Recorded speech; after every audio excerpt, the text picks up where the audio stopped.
Hello guys, it's Saturday so it's shave day for me. Ayan, malinis na ulit tingnan. Nakita nyo ba? Medyo marami na akong puting buhok. Last time bumili ako ng ito. So gusto ko muna kulayan yung buhok ko ng black. All black muna tayo.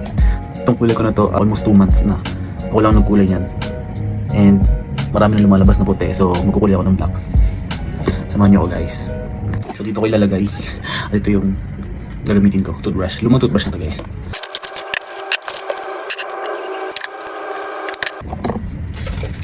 Don't mind my belly guys. Guys, huwag nyo nang pansinin yung tiyan ko ha. Medyo lumaki na ulit ako kasi simula nung bumalik ako ng bakasyon, hindi na ako nakapag-workout ulit. Share ko lang pala guys, last year nagpakulay ako ng buhok. First time kong magpakulay sa salon. Mag-birthday ako noon, so sabi ko gusto kong i-treat yung sarili ko. And matagal ko na rin talagang gusto magpagupit sa isang salon tsaka magpakulay ng buhok. So yun nga, pumunta ako sa salon dito sa Murakabat. Kasi usually naman nagpapagupit ako sa barbershop. So parang gusto ko lang kasi medyo magpahaba ng buhok. So parang gusto ko lang mga layer ganyan. And then inoferan din ako na magpakulay ng buhok. Then inoferan niya ako, sabi niya parang yun daw yung mabenta sa kanilang kulay. Para siyang multi, ganyan. So parang gusto ko rin. Kasi gusto ko yung parang ash gray na buhok, ganyan. So nagpakulay ako, guys, yung experience ko sobrang masasabi kong first and last ko na siya. Kasi sobrang hapdi niya sa anit. As in, para na ako maiyak. Sobrang sakit sa sobrang hapdi. Tinitiis ko lang talaga yung kapit sa ulo ko. Tapos parang more than an hour yata ako nung na kinukulayan. Sobrang sakit ng experience na yun. Kaya sabi ko talaga hindi na ako ulit magpakulay sa mga salon. Hindi ko alam kung normal ba yun. Pero sabi niya nga kasi, alam mo na yung paalamdam ng mga babae. Sabi niya gano'n. Kasi hindi ko alam kung sobrang tapang talaga nung gamot na nilagay niya. Ito lang siya guys. Suot mo na ako ng gloves.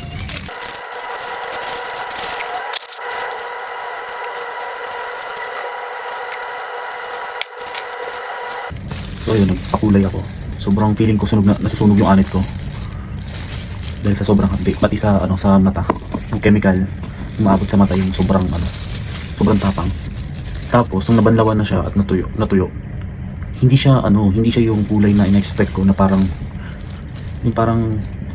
milky na parang gray, parang gano'n. Bland, yung parang mais yung naging kinalabasan niya. So akala ko mag-fade pa yun nung ilang araw. Akala ko magbabago pa siya. So inantay ko ng ilang araw. Hindi talaga siya lalo pa siya nag-lag. So tinanggap ko na lang din kasi nga mahal yung binayaran ko. Parang ang binayaran ko nun ay 400 dirhams. Yung gupit tsaka yung kulay ng buhok. It's 400 dirhams. Diba, napakamahal. Sobrang mahal niya. Kaya yung birthday ko, dilaw na dilaw yung kulay ng buhok ko. So parang wala pa yata 1 month bago ko siya ulit kinulayan. So sayang lang yung binastos ko dun. Kaya sabi ko hindi ulit ako magpapakulay sa mga salon. First and last ko na yun. Kasi yun nga, usually talaga ako lang talaga nagkukulay ng buhok ko. Hindi naman ako madalas nagkukulay ng buhok. I mean, hindi naman like every month na nagkukulay ako ng buhok.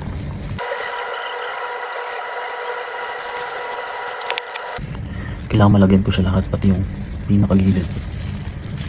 Tsaka dito sa patilya. Ayan.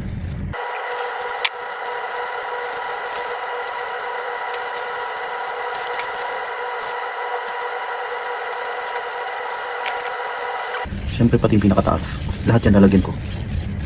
Para pantay ang kulay.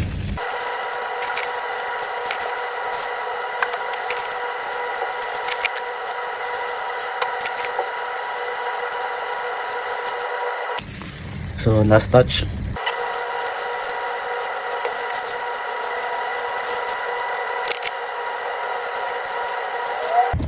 So yun, may natira pang konti.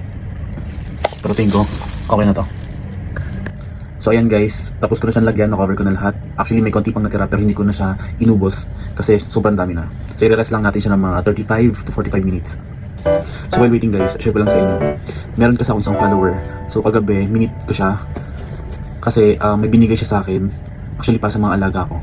Ito, papakita ko sa inyo. Ito. Pagkain para sa mga alaga ko. Ito pa. Meron pa yan. Ito pa. Diba? Ang dami niyang binigay. So thank you dito sa binigay mo.